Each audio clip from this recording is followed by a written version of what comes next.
Assalamualaikum adik-adik, berjumpa lagi di channel Bu Leni.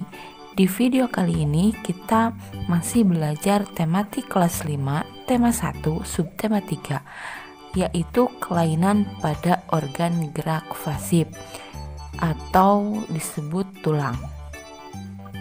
Nah, perhatikan gambar kakek pengrajin gerabah. Sejak muda si kakek sudah menjadi pengrajin gerabah. Namun sayangnya si kakek melupakan waktunya untuk beristirahat, yang pada akhirnya si kakek mengalami kelainan atau gangguan terhadap tulang yang disebut sebagai organ gerak fasib. Nah, berikut macam-macam kelainan pada organ fasib. Yang pertama, fraktura atau patah tulang. Kelainan pada patah tulang ini akibat dari kecelakaan, baik kecelakaan berkendara atau kecelakaan akibat terjatuh.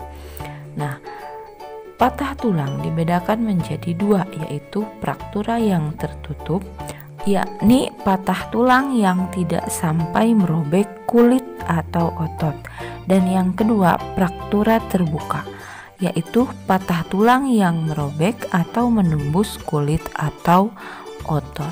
Nah, selanjutnya ada juga yang disebut dengan osteoporosis. Osteoporosis ini merupakan kelainan pada tulang yang disebabkan karena adanya pengeroposan tulang. Hal ini karena tubuh sudah tidak mampu lagi menyerap dan menggunakan kalsium secara normal. Kasus ini biasanya banyak terjadi pada orang-orang yang sudah lanjut usia. Ada juga yang disebut dengan fisura atau retak tulang. Maksudnya kelainan yang menimbulkan keretakan pada tulang, bisa karena kecelakaan misalnya dan sebagainya. Nah, selanjutnya ada juga yang disebut dengan lordosis. Lordosis yaitu kelainan tulang karena sikap duduk yang salah sehingga tulang belakang melengkung pada daerah lumbalis. Hal ini akan mengakibatkan posisi kepala tertarik ke belakang.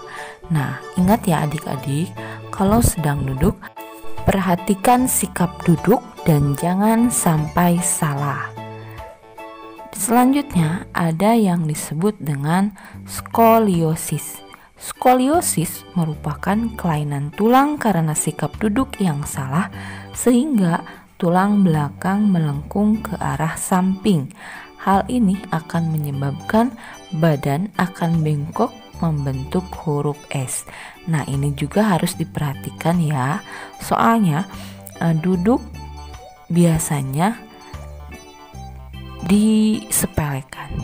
Posisi duduk biasanya disepelekan. Selanjutnya ada juga yang disebut dengan kifosis.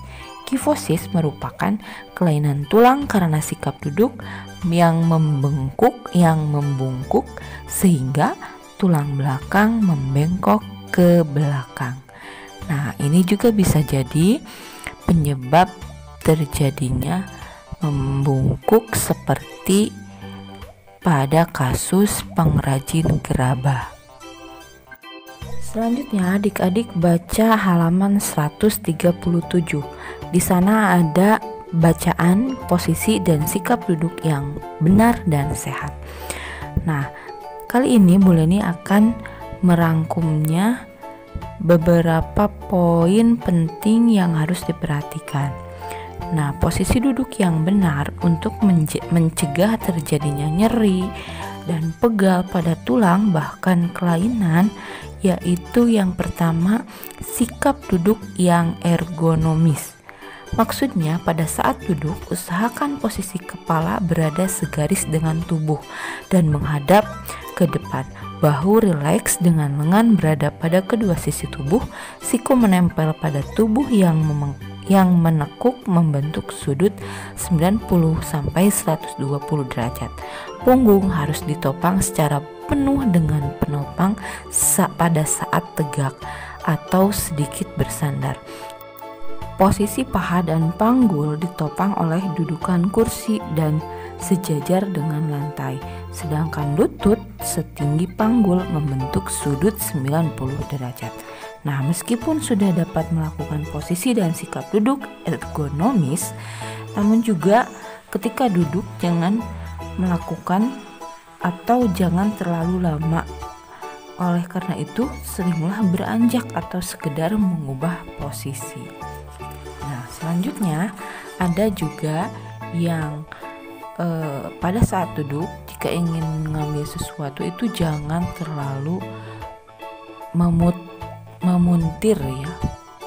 Sebaiknya putarlah keseluruhan tubuh sebagai satu kesatuan. Jadi jangan memuntir punggung ya. Lebih baik kita berdiri dulu baru mengambil sesuatu tersebut. Nah, selanjutnya harus memenuhi kebutuhan cairan tubuh. Pada saat duduk lama, kita harus memperhatikan asupan cairan ke dalam tubuh. Nah, selanjutnya ada yang tidak kalah penting lagi, yaitu pilihlah meja dan kursi yang tepat. Dengan demikian, insya Allah akan terhindar dari timbulnya rasa nyeri, pegal setelah duduk, bahkan jangan sampai terjadi kelainan. Nah, demikian adik-adik, semoga bisa dipahami.